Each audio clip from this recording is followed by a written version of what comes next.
So, basically, this past week, as a lot of you have seen here on the channel, with an unboxing, I got another one coming today. Probably by the time you watch this, you'll already seen the package opening, or if not, you'll see it after this. But during the package opening, the week-long belated birthday package opening for myself, because my birthday was a week ago on the 25th of July. I got myself a lot of stuff, you know, and one of the primary things that I got because I wanted to get it, once I knew it was coming finally, after all the delay it went through, I wanted to get, of course, AEW Fight Forever, and that's what I did. Now, a lot of people have had some mixed reactions to it. Some feel it still needs some work, glitches. There are glitches and stuff that need to be patched up. There's no doubt about that.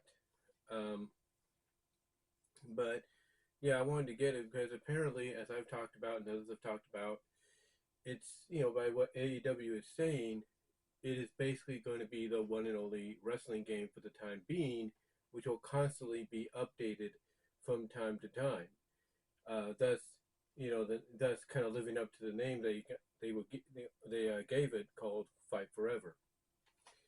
But with that said, though, I will say one thing, and you can kind of consider this a mini review, kind of comparison, if you will, between the two. Um,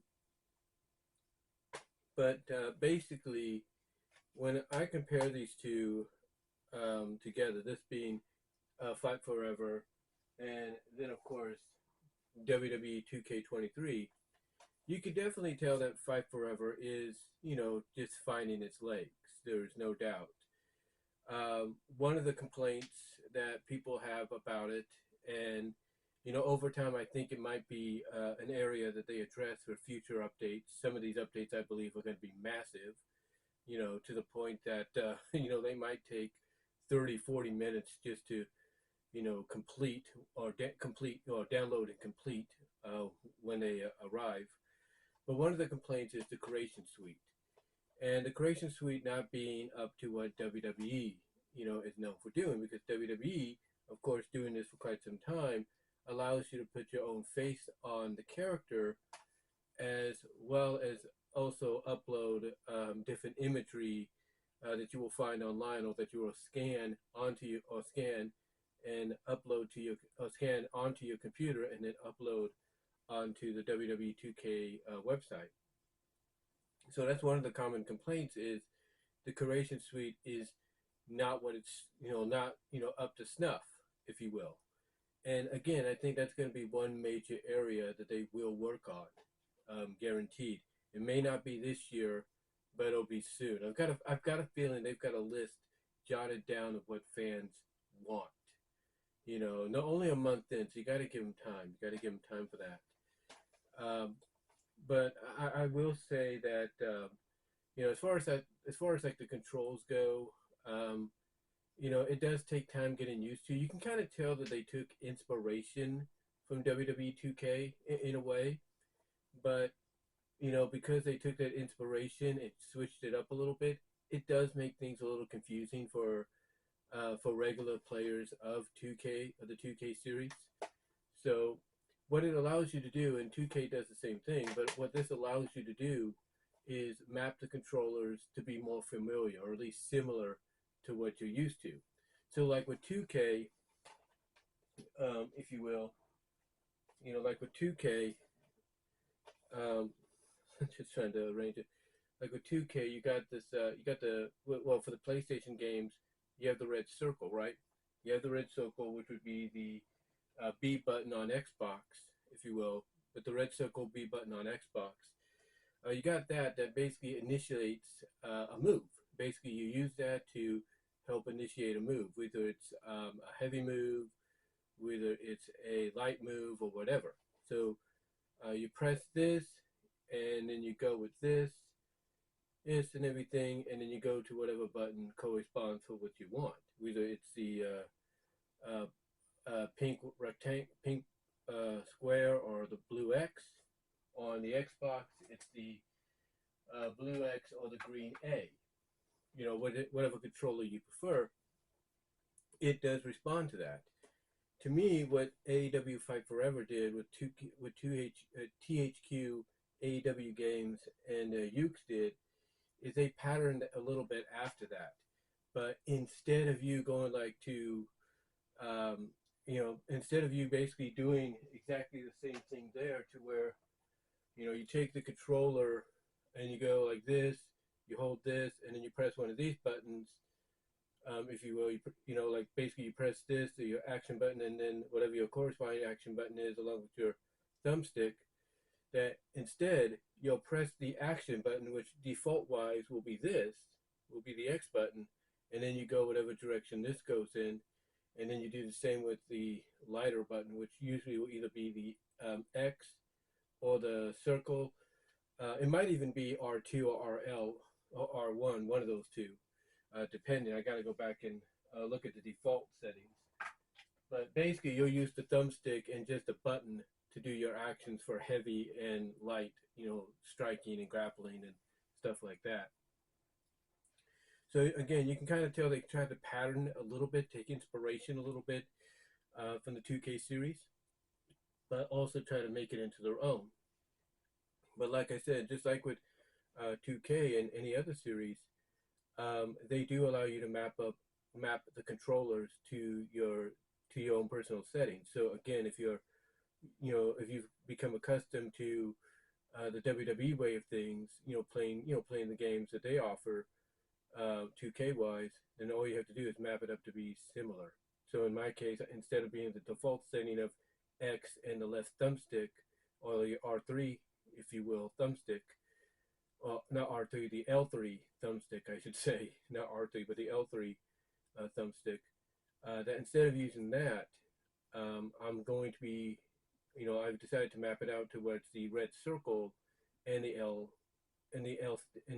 stick or 3 stick, if you will.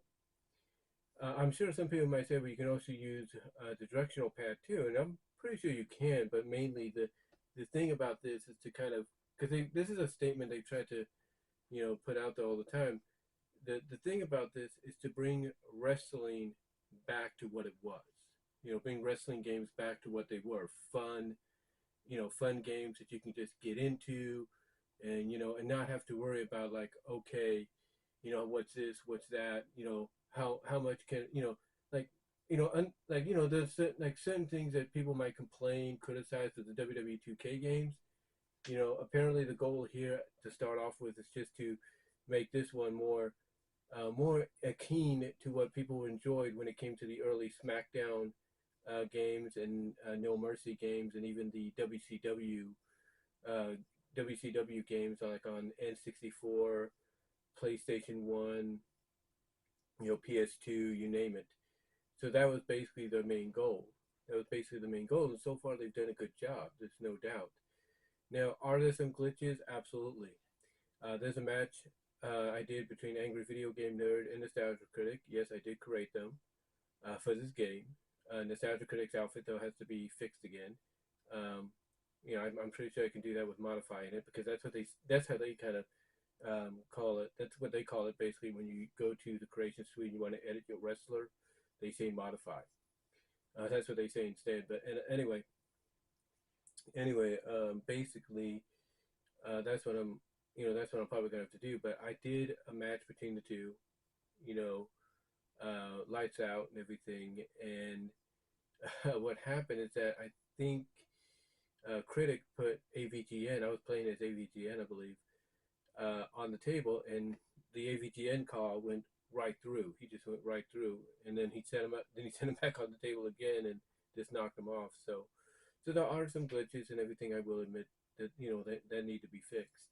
So I'm not gonna say that there aren't any that need to be fixed and stuff. But again, I could see where where they were talking about bringing this back to what wrestling games were like for a lot of people back in the back in the later days of this N6, back in the mid to later days of the N64, PS1, PS2, and such. So I can understand what their goal was, and I do appreciate that. I really do.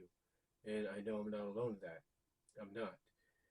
Um, Now, as far as as far as the overall gameplay, like I said, it takes time to get used to because again, if you just go by the default settings, if you're so accustomed to the WWE style of doing things, it's not going to help you, very much because, the by default the X button or the green A button, if you will, is more uh, is more unaccountable to you because you're so used to the red B button or red circle button on the controller being your main action button or being your initiating action button, if you will. So one thing that I'm glad they did here is they allow you to map out the controllers to be so you can make it feel more familiar in your hands and everything. So I'm glad that they did that. But again, the gameplay is pretty fun. It takes time getting used to. The one annoying factor, but I know it's in there, and I think you can turn it off. I think you can turn it off, honestly.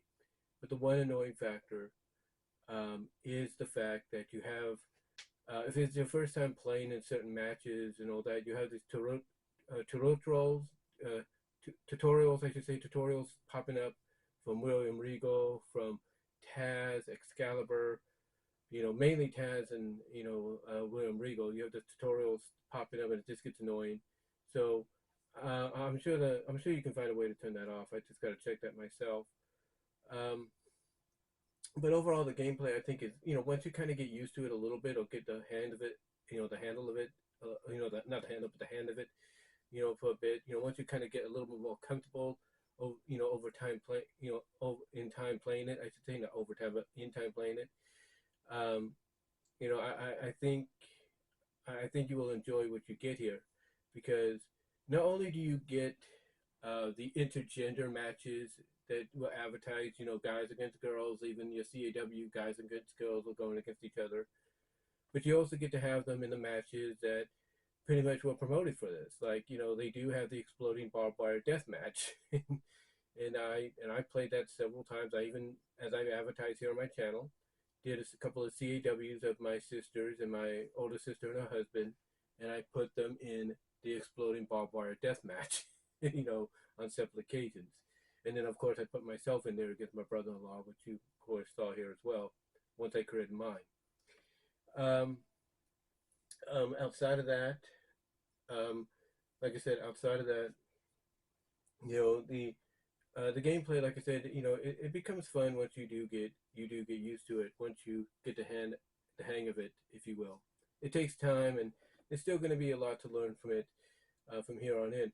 But if there is one major negative I want to take away from this, and this really surprised me, and I know I'm probably not the only one, but when 2K23 came out, of course we know it has Cody in it and everything. It has his Kingdom song and all that for his entrance. And you can even use his entrance as part of your entrance when you create a character, right? The only minus is you can't use Kingdom as a theme song, right? You can't use it as your custom theme. You can use everybody else's except Kingdom. Well, guess what? Cody's also in this game, and you can use Kingdom. You can create an entrance with your character, and you can use Kingdom. So I don't know what's going on there. I'm thinking Tony Khan probably got the license to Kingdom before WWE could, but we'll have to see. Hopefully that gets straightened out in the future. But overall, I just wanted to come on here, give you my thoughts on the game, a little mini review and comparison, and that's all I'm going to